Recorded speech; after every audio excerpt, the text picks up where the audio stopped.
Good evening. Welcome to Mountshannon Miscellany, live from under the oak in Mountshannon, with an evening of spoken word and music from Mountshannon and around the country. You can find out more about all of our artists on the Mountshannon Arts Festival website and Facebook page. And many thanks to Peggy and all at Under the Oak for having us, to Gudrun, Klaus and Pascal for their technical wizardry, and to Imelda and all in the Clare County Council Arts Office for their generous sponsorship. Tonight, our artists respond to the theme of identity, and we pay tribute to all the artists in this country and around the world who kept us afloat during lockdown and continue even now to hope, connect and create in a devastatingly uncertain future for the arts. There is not much that has not already been said about these strange times, but we do now have a small taster of what it's like when our personal freedoms are curtailed, when circumstances beyond our control dictate the parameters of our lives, when we don't choose the shape of our future because we need to wait and see what we're going to be allowed to do. Can we understand now a tiny fraction of what a resident of direct provision in this country suffers every day in uncertainty, fear, and powerlessness? It is not for me to speak of their experiences. We are honoured to have with us this evening fellow writers and artists who live in direct provision, and I urge you to turn your attention to their voices. But what life have we given to the people who came to us asking for help? What provision have we put in place for a child who has grown up in this system, marginalised, contained in poverty, unable to build a community? What will we say when this generation become adults? Sorry? Sorry that you grew up watching your dad getting older via Skype. Sorry that you didn't get to learn how to cook because you're not allowed to use the kitchen. Sorry that you couldn't slam your bedroom door when you were angry because there aren't any doors in your mobile home. Sorry that your horrendous journey here was only the beginning and not the end of your struggle. Sorry. Here's an official apology from the sitting Taoiseach, who presumably will still be some white guy. Many have drawn parallels between direct provision and mother and baby homes, industrial schools, Magdalen laundries, and all the other ways in which Ireland tucked away secret shame, dubbed some aspects of society undesirable, and put them out of sight, out of mind. We are so ashamed of our past. We are so outraged for the Tuam babies. We are so heartbroken for the abuses that children and vulnerable women suffered. But back then we had the British or the Catholic Church to blame. When it comes time to account for the decisions surrounding direct provision, we will only have ourselves to blame. We'll have to stop shaking our heads at that carry on over the water and all the terrible police brutality and all that awful racism. We'll have to stop patting ourselves on the back and thinking what a brilliant inclusive country we are, while down the road in Milltown Malbay, residents of our direct provision centre have water running down the walls of a bedroom they share with people they've never met before in a system brought in and upheld by the politicians that we vote for in every election. I have actually been advised not to say the following, in case people turn away from the idea of dismantling direct provision because the idea of welcoming refugees is too radical. But it is past time for me to say things with my chest, so here it is. Author Malatu Chekori said, direct provision is often seen as a place, but in fact it is a behaviour of society and people.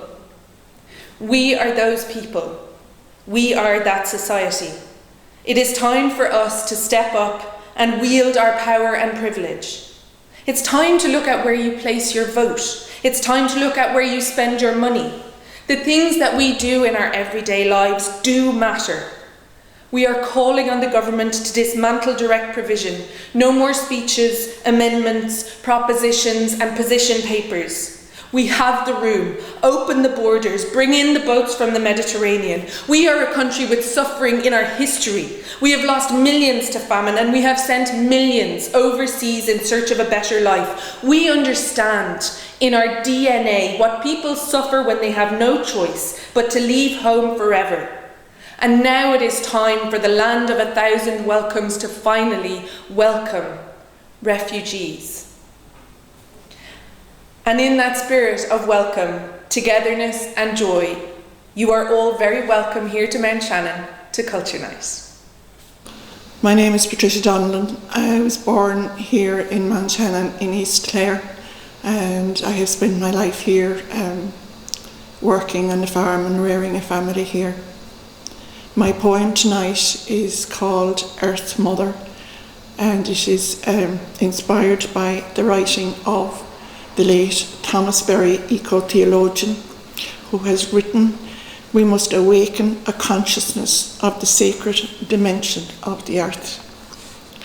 I am a member of Portumna Pen Pushers writing group. Earth Mother. You carry the secrets of humanity in your core, the memory of birth pangs, the devastation of war, the suffering of the wounded, innocence betrayed. Their cries fill the air I breathe.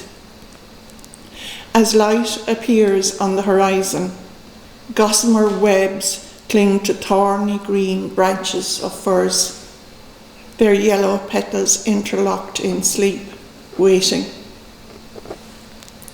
Child of your womb, it is my time now. Whose task is it to forgive? Be forgiven. Who forgives? I am redeemed as I recognize, though I am of your darkness, I am held in your light.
Breathe.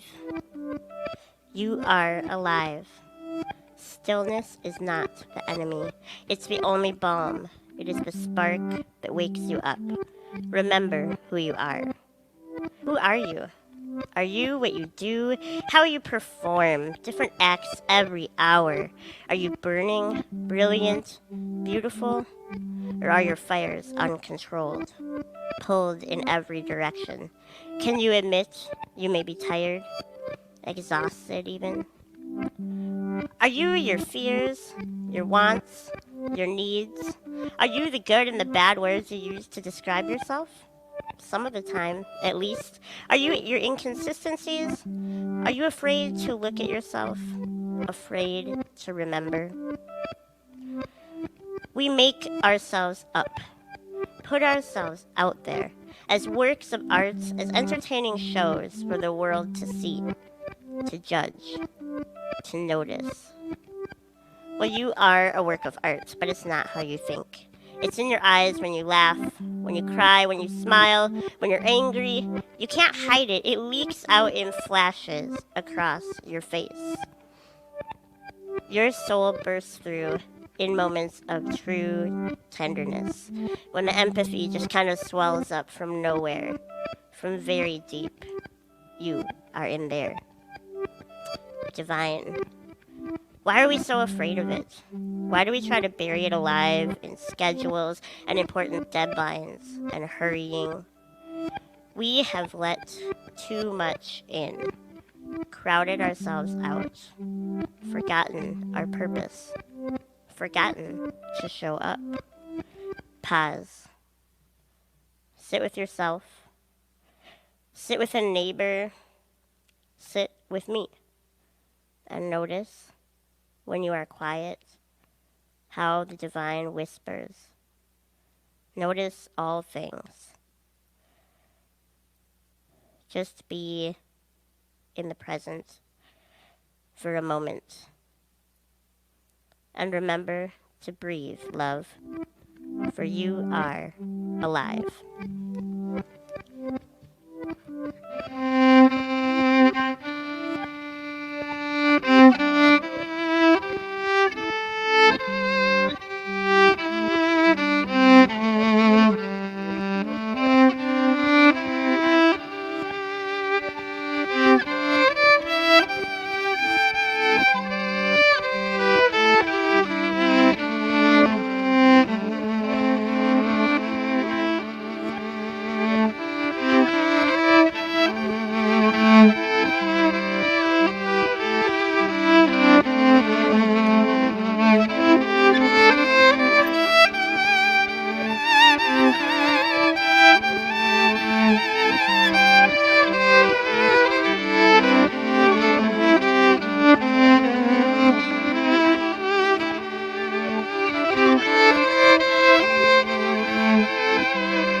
Hello, everyone, and my name is Owodunni Mustapha, and I'm popularly known as Ola. I'm an asylum seeker, and I've lived in Dere Provision for over 6 years now. I'm a mom of three kids, and I'm the founder of Ballyhoney's Inclusion Project, and it's a support group for asylum seekers across the country, including people from Black, Asian, and minority ethnic groups. And also, we provide information for those who might want to get involved with asylum seekers or would like to contribute to improve the quality of lives of those living in the reprovision system. And for the benefit of those who don't know what the reprovision system is about, the reprovision system was established by the Irish government in 2000, in year 2000, to house asylum seekers for a period of 6 months while they await the outcome of their decision from the Department of Justice. But unfortunately, that has not been the case. We've seen people spending more than a decade in the provision system. And like I said earlier, I've been here for over 6 years. And I've met people in the system who have been here for 14 years. I've met people who have been here for 12 years and still no end in sight. And we also have people like me who are caught up between the old system and the new system, and who are unable to work. In 2018, the Irish government started granting people access to labor markets, and this exempted people who were in the old system whose cases are at the appeal stages. So, for instance, people who applied for refugee status and were refused in the first instance and had to appeal that decision would not be allowed to work. It doesn't matter if they've been here for a decade or over a decade, they just wouldn't be allowed to work because their cases are at the appeal stage. And the movement of asylum seekers in Ireland have come out to say that it is not a fair thing to do to humans. Take, for instance, people who have been working, for a while, and all of a sudden they get a negative decision from the Department of Justice. The implication is that they have to resign that job and go back to sitting down and doing nothing, which we have come out to say it shouldn't happen. People should be allowed to work from the day they lodge an application in the country until the day that they get a final decision, or until they are no longer resident they are no longer resident in the country. And we hope that the Catherine Day expert group that was put together by the then Minister Flanagan will come up with a better recommendation for Minister Helen McEntee, and she would come up with a lasting solution to ensuring that people in the provision system are able to work are able to access education and are able to drive. People who have the access to labor market are not. We've seen a lot of people quitting their jobs because they just couldn't commute to and from their jobs, and their centers are a good distance from where they live. We are hoping to see all these changes being put in place as we await the Catherine Day group, the recommendations that they have for the Minister for Justice, just as we've seen with Justice McMahon back in 2015. Some of the changes were put in place, like we got access to make our own food here, and years later there was an increment in the weekly allowance that people in the deprivation system are able to claim. And I would like to round up my speech by reading a poem that I wrote for that was featured and it has been featured in Correspondences, which is an anthology that is calling for an end to the system of the reprovision system in the country. And I was mentored by Jane Clark, and it is titled Up the Hill in Mayo, and it chronicles my experience living in Ireland and juxtaposing it with with living in Nigeria. I hope you like it. Safely tucked in my yellow wrapper, strapped to my back is my 9-month-old baby, with luggage dragged along and my 2 little fellas running behind me. We are in Dublin. The hustle and bustle like Lagos. Dublin buses remind me of the BRT buses in Lagos, and the magnificent GPO resembles the cathedral on Marina Street. The long stretch of O'Connell Street reminds me of Oshodi. Everyone is in a hurry, as if they were at Lagos Island Market. I feel at ease, but it isn't home. As we embark on a seemingly endless journey to Mayo, I notice the excitement on the kids' faces, the thrill in their voices as the bus descends the bridge, their amazement at the train tracks and the smell of the countryside, the sight of cows and sheep and the peace and quiet. The sight of a ginormous building jolts me back to reality. And we arrive like a journey just come. And up the hill we go, gates closing behind us. Is this ancient building home? Life up the hill is turbulent. Tension between neighbors. And the anger I feel when the kids refer to the town centers down the hill or down the road. How do I help these kids feel like they belong in the community and not behind the gate? I heave a sigh of relief when I go to Kasuba. The green landscape on Westport Road and mountain views, the picturesque surroundings of Westport House, and the quintessential reverence of Patrick. How I bask in the euphoria of Knock Shrine. The journey to asylum seems endless. All you can do is persevere and be hopeful when you live up the hill in Mayo. Thank you. I would like to say a very big thank you to the organizers of Mountshannon Culture Night.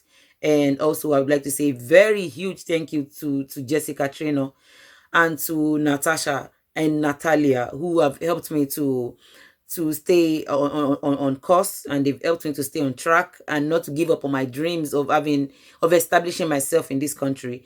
And I would also like to say a very big thank you to my kids, who has had to endure countless moments of me not being here because of the kind of work I do. I go around spreading this awareness about the reprovision system, and I want to tell them that I love them and I'm doing this for them, and we ended up here because of them. And I hope that the safety and stability and security that we came here for will be established someday.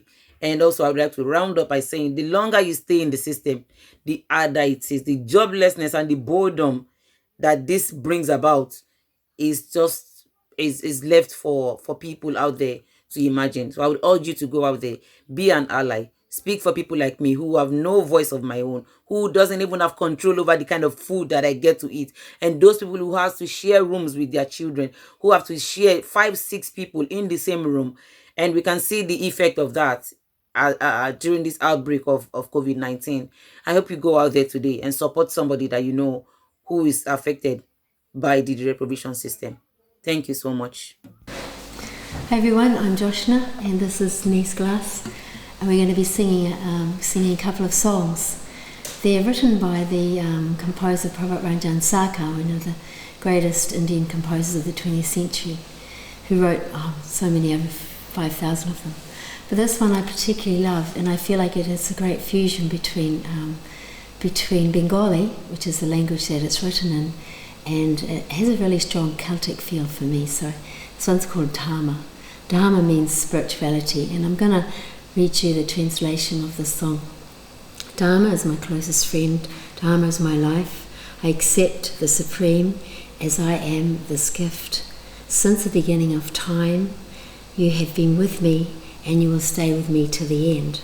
I move along this never-ending path without forgetting that my life is your gift. Wherever you may be in the three worlds, dance and sing, and in that knowing, and remain in that state of bliss.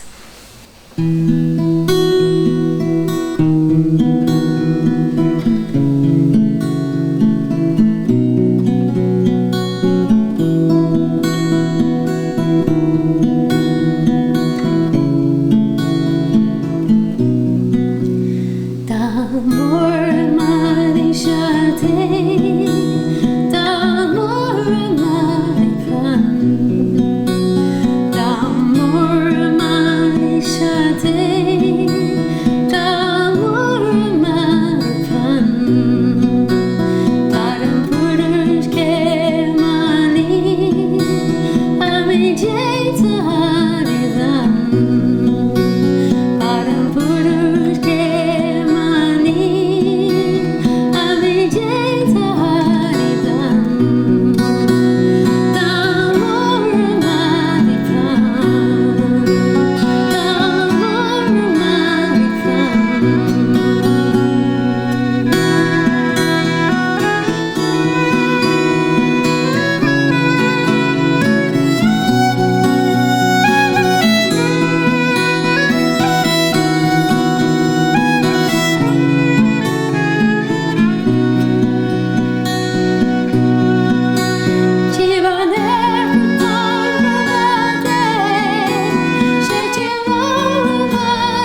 this next song is called Tiny Green Island. It was also written by Prabhat Ranjain Sarkar when he was only 10 years old.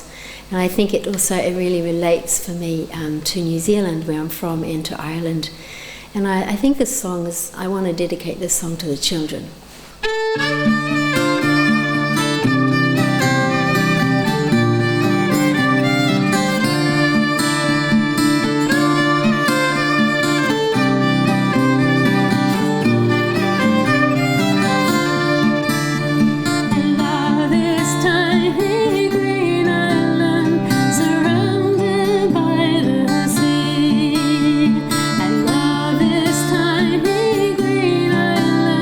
Surrounded by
My name is Nidhi Zak, Aria Eipe, and I'm very pleased to share with you a few poems based on the themes of borders, identity, language and belonging. This poem is called Hard Border.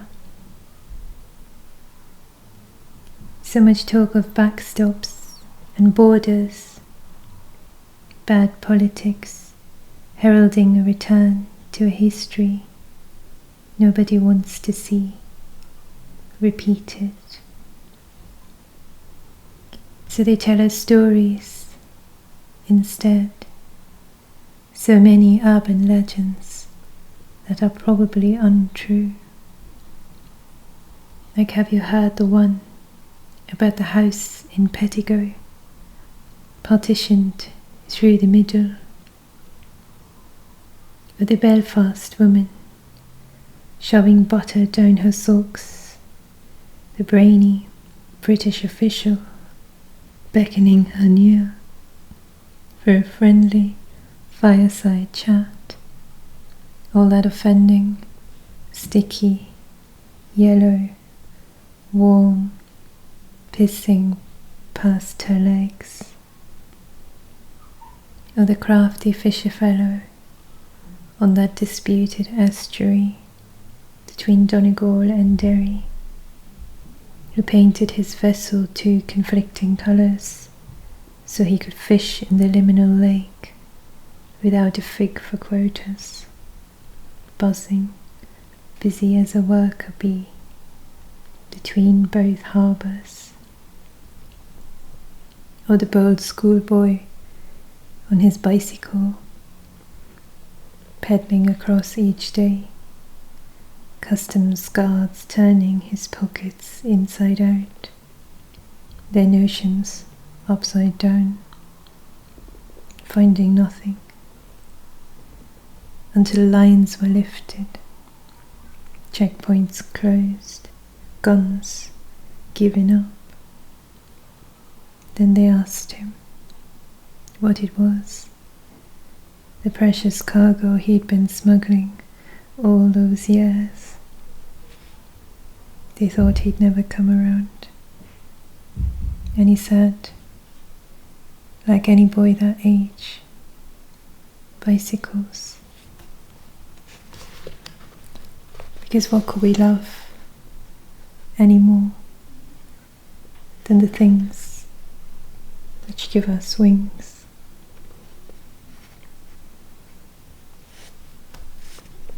This poem is called Ama de Casa. The year my family moved to Santa Fe, New Mexico crowned the bizcochito the official state cookie. Dula Maria, our new nanny, took it upon herself to show us how to bake the aromatic cinnamon anise sensation. Dula spoke English in an accent so luxurious, it made you want to roll in it, like a dog in fresh mown grass. She chattered incessantly about Chiapas, telling stories of her childhood home, the cocky rooster backyard, the chicken-scratched patch. Everyone became an accomplice to her liaison with language. Amor, ¿cómo se dice? How you say? She would sidle up to us shyly, grabbing at her Zeltal twins Chico and Ines, scampering in and out of the open kitchen door, hair like the glossy rumps of corvids seated astride their heads. In the hollow pumpkin flicker haze of that first Halloween night, they weaved their way between the rest of us, baking skull-shaped bizcochitos for trick-or-treaters, punching them out in pairs, icing those mocking eye sockets, those grin and bear it teeth, showering them with sugar like a blessing. Espera, Dios, she begged. The dusty diction of Ingles held no hope for the young. They resisted like revolutionaries, Spanish like a seabird, darting, thieving, glimmers of foreign fish in their wide-mouthed glee.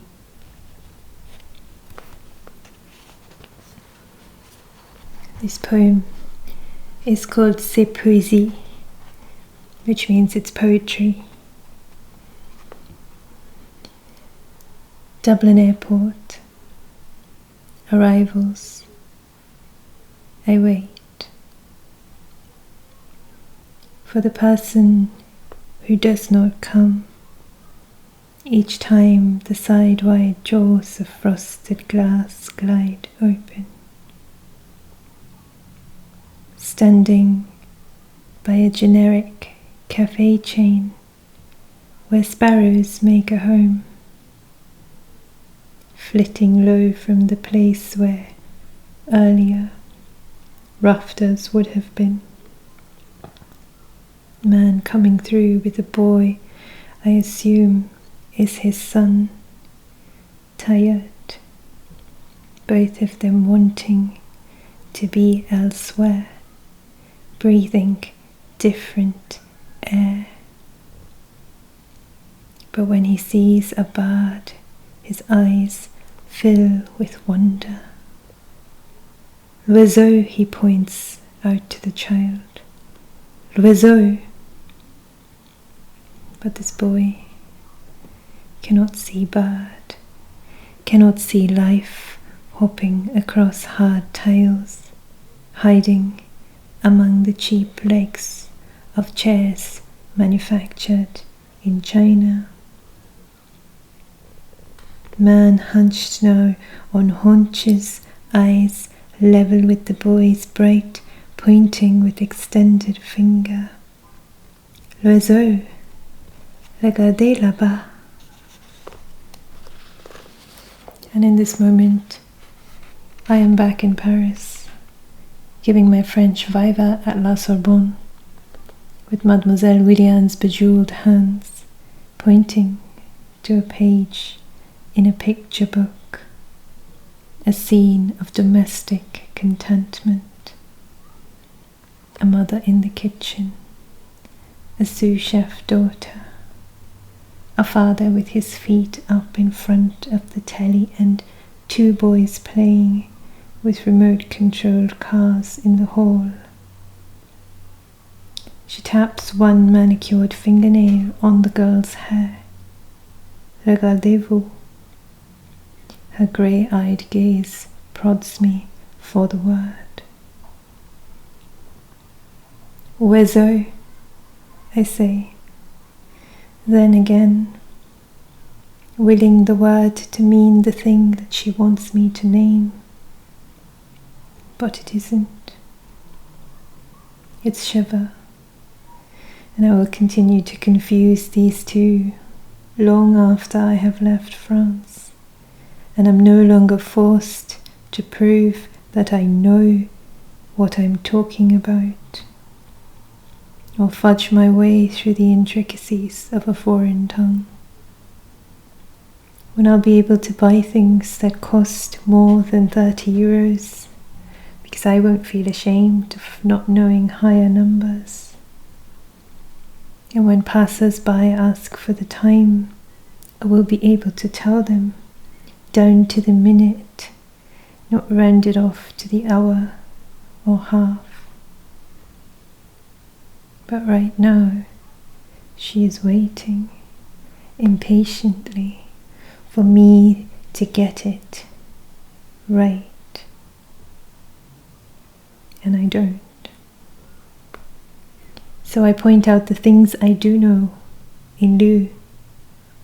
La fourchette, les œufs, la poubelle, and wonder idly why the French gave dustbins such a pretty sounding name.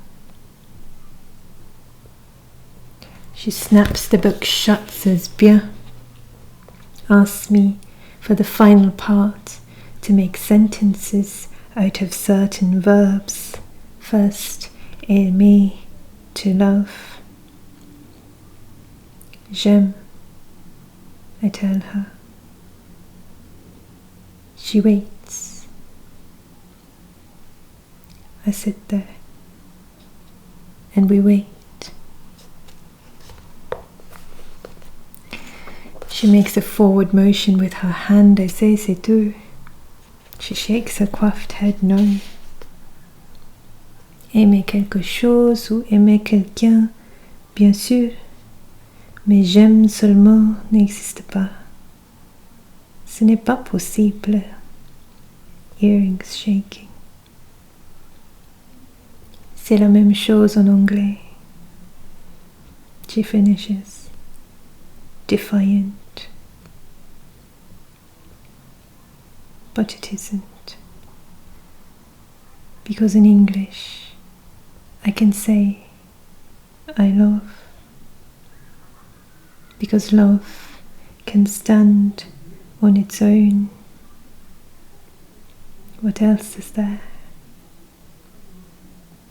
Oh là, c'est poésie, she laughs, batting the flawed thought away.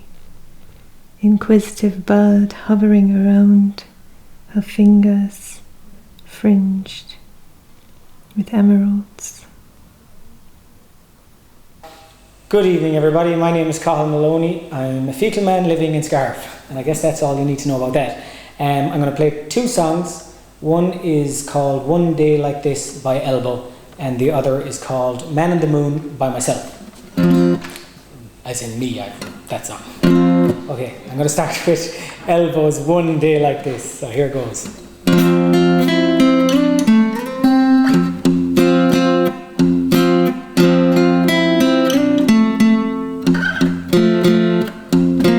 Drinking in the morning sun, blinking in the morning sun, shaking off everyone. Oh, heavy like a loaded gun. What made me behave that way? Using words I never say. Think it must be love. Well, anyway, it's looking like a beautiful day. Someone show me how I feel. Silly wrong, but live it right. Oh, kiss me like a final meal. Without tonight.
So folks, the next song I'm going to play is one of my own. It's called Man on the Moon.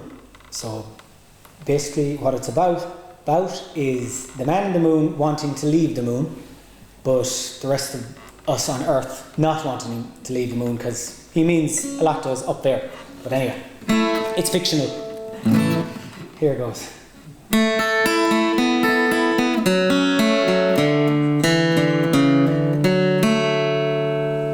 So she phoned a claustrophobic friend who hung up on space flew to the moon to find that French friend from age 9. Walked the Holy Land, walked along the crater car, covered earth, and who knew he was the man and the lunatic mission to become a star and to play it right this time, from afar, a pioneer in his own right. Well, is it too late to make him change his mind? Not tonight, only second to the sun. You're humble, but you wanna know, and you want to leave. You wanna see the 7 wonders and sail the 7 seas. Oh, do you know how much you mean to all the little kids? They're kids like me, but so it is. To earth you're bound by a gravitational pull, heading straight for ground to become a star and to play it right this time, from afar, a pioneer in his own right. Well, is it too late to make him change his mind?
Hi Mountshannon, my name's Victoria Clare and I'm a singer-songwriter and also an artist in contemporary sculpture. And in fact last year I spent a lovely time in Mountshannon actually exhibiting my work for the Arts Festival.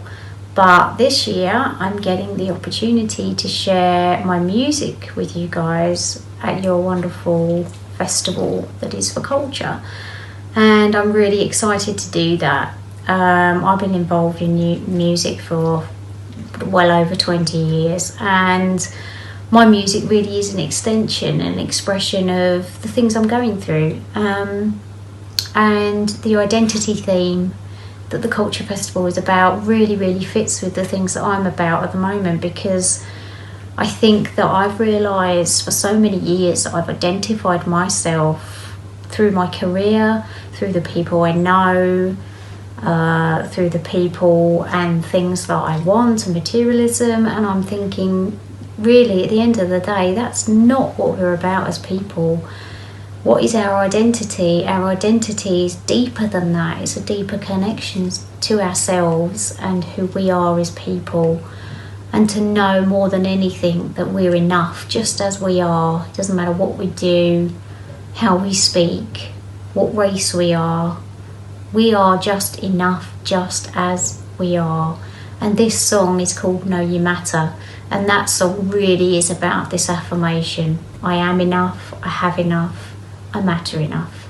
So please, without further ado, I do hope you enjoy my song Know You Matter. It is available on iTunes and Spotify and other platforms. Thank you for listening.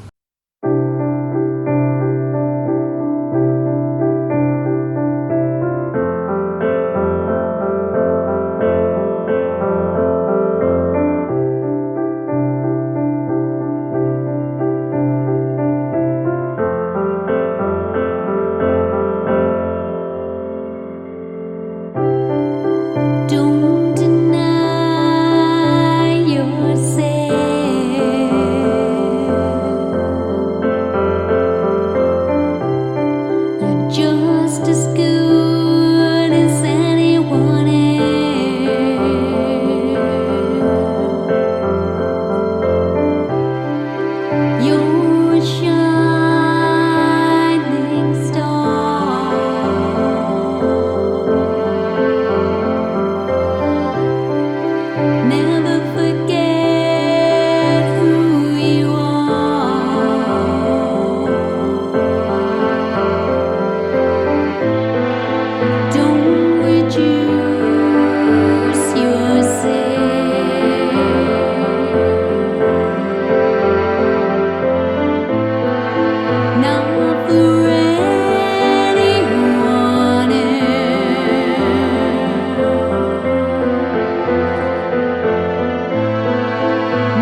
Okay, my name is Terence A. This is Denise Glass. We just played a tune called Walk in the Sun. Walk in the Sun. We're going to do a song now called Lonesome Robin, written by a guy called Bob Coltman. And the song is about Sherwood Forest, the man Robin Hood in all his glory. So, give it a crack.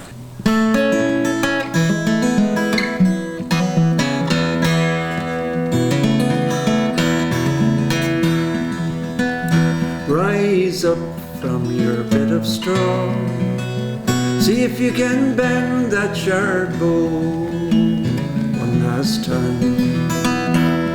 Speak from your woes and say you don't care, but you know it'll play on your line. Wherever your arrow it falls to the ground, lay Lonesome Robin down one last time. No more Robin, no more. Your outlaw days are over.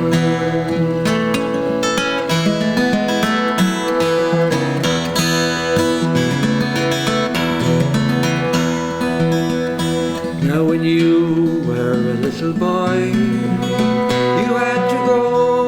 bed early while the sun still shone. Just like sleep was the end of the world, and tomorrow would never, never come. So hold on to whatever is closest to you. That's all Lonesome Robin could do. One last time. No more.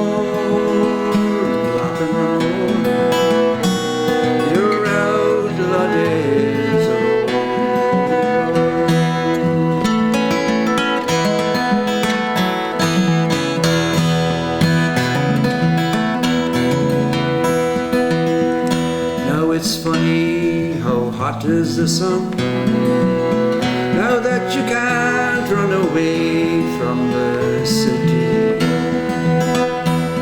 Just lie there and think of the deer you have run, and of all the games you have played, and wondering what Marion's bound to do. That's better than me coming to see you.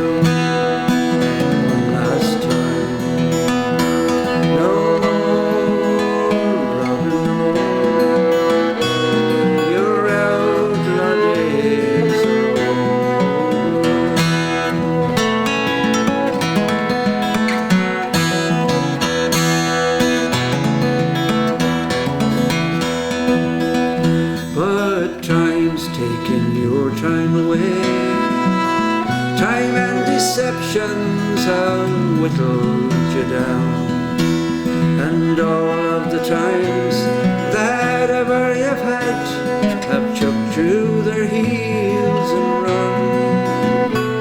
So now Lonesome Robin, won't you close your eyes so that the sun it can rise one last time.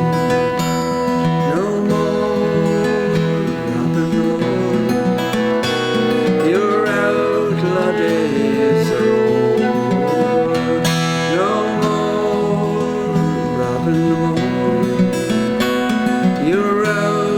days are over.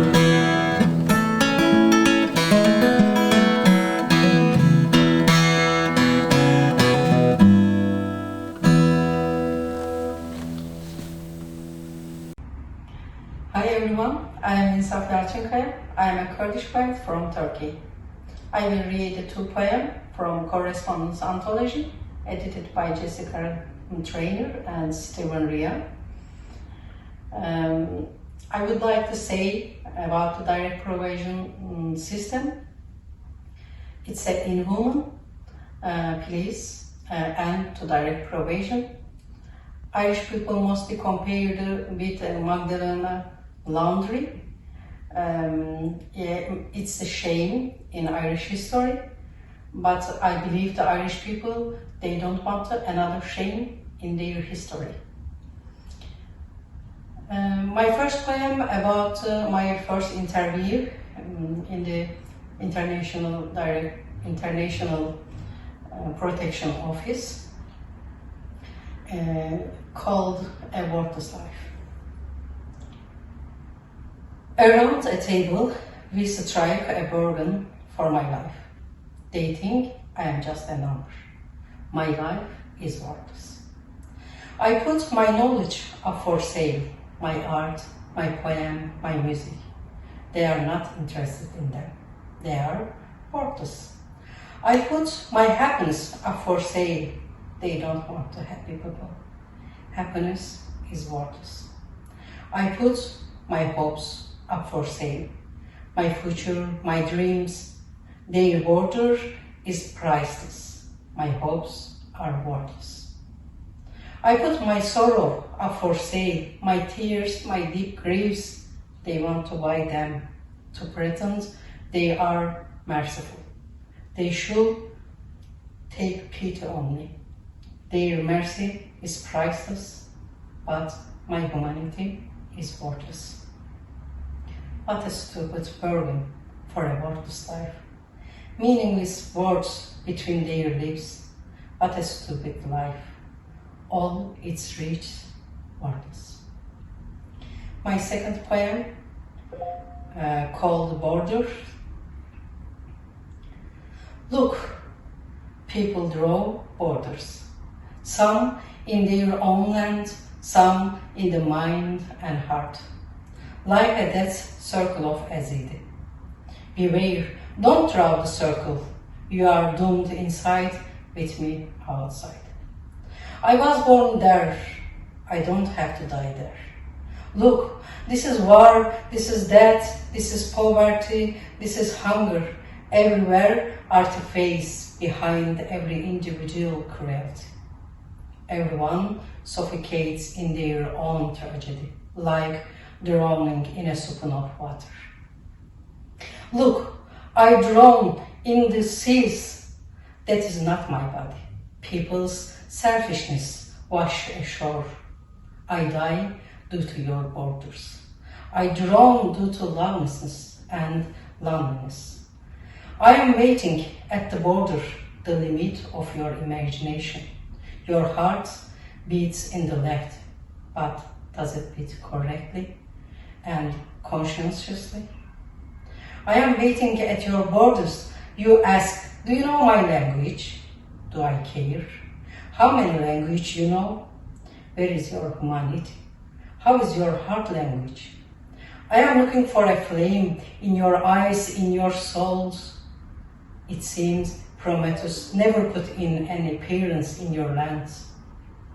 Hatred in your eyes covering your heart, your voice cold and perishing. Let me break the ice in your heart, my bosom as burning as a martyr's fire. Let me become your breath with primeval words of humanity. Let me look through your eyes, let me flow through your eyes into your heart with that listens and depth of legendary loves. The storm gathers. My foundations are shattered. Can you repair the destruction of my soul? Because of them, because of you. Looks, endless Middle Eastern war in my soul. Touch me. Kiss my heart that bleeds. Let me smell your scent. No longer smell the blood. Kiss my orphan lips. Embrace the feeling accumulating at your border. I am waiting at the door of your heart with my asylum seeker soul. Open your arm. Let me in. Thank you, everyone. My name is Pearse O'Sheil. I do write the occasional poem when something strikes me as particularly interesting or notable, and I sit and reflect on it, and often phrases come to me and I just write some short poems. So this is a short poem that relates to this evening's theme of identity, only in a kind of tangential sort of a way, in that it's to do with identity, but only insofar really as we come to know ourselves in the eyes of others or through the eyes of others. And it really describes just one moment where I myself was in a strange place, I suppose a strange context. I was in South Africa. I had gone to South Africa to a conference, and we had been brought to visit the township, a township of Zwelele in Cape Town, or outside Cape Town. So it was a bit disconcerting and a bit unsettling anyway. So in these moments, of course, if we pay attention, sometimes we see things that strike us as interesting. And in this township, I found myself really observing, being an observer of an event which is briefly described in the poem. It was a dance put on by some local women for the tourists, if you like. And I found myself observing this at some remove, really, not participating, but to get some sort of as an outsider, I suppose. And as I observed it, I did see that I myself was the subject of observation by these two small children. So I found myself both observing and being observed at the same time. So it was an interesting juxtaposition, and it brought home to me something about being on the periphery, being habitually, so to speak, outside things. The title is called Zwelele.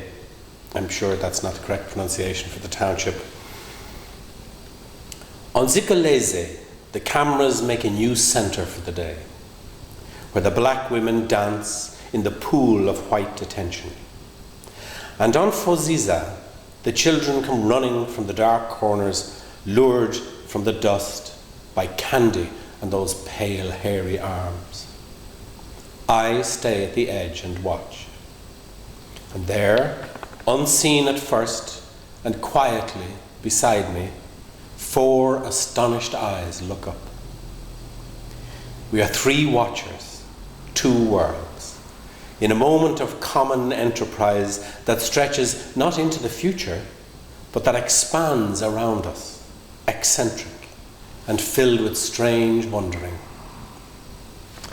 To the centre comes all that is predictable, choreographed and charmless, making a mockery of all authentic chance, while from the soft gloom at the edge, we 3 are distant, beyond some firmament, thoughtful, shy and reticent.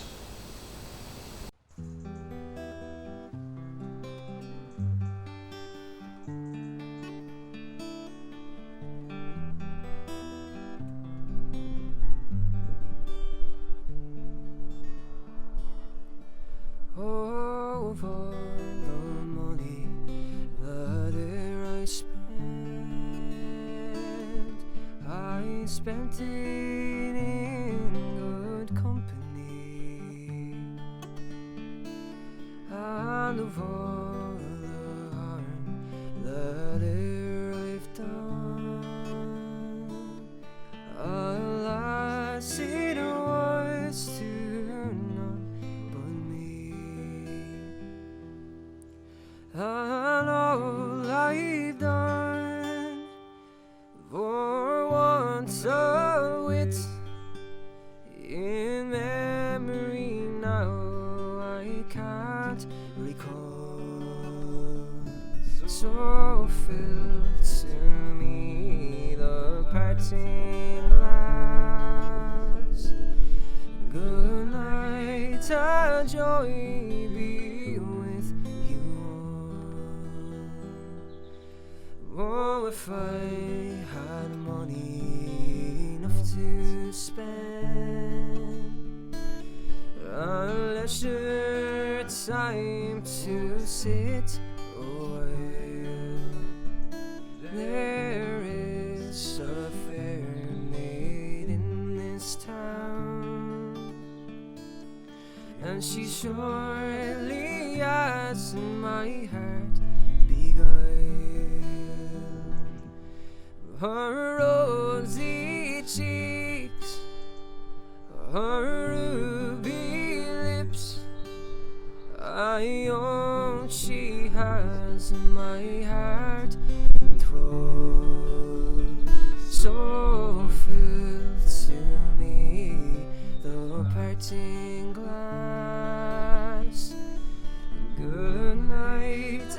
and joy be with you all. Oh, of all the comrades that e'er I've had, they are sorry for my going away. And of all the sweethearts that e'er I've had, they would wish me one more day to stay. But as it falls onto my lot that I should rise and you should not, I'll gently rise and I'll softly call. Good night and joy be with you all. I'll gently rise and I'll softly call. Good night and joy be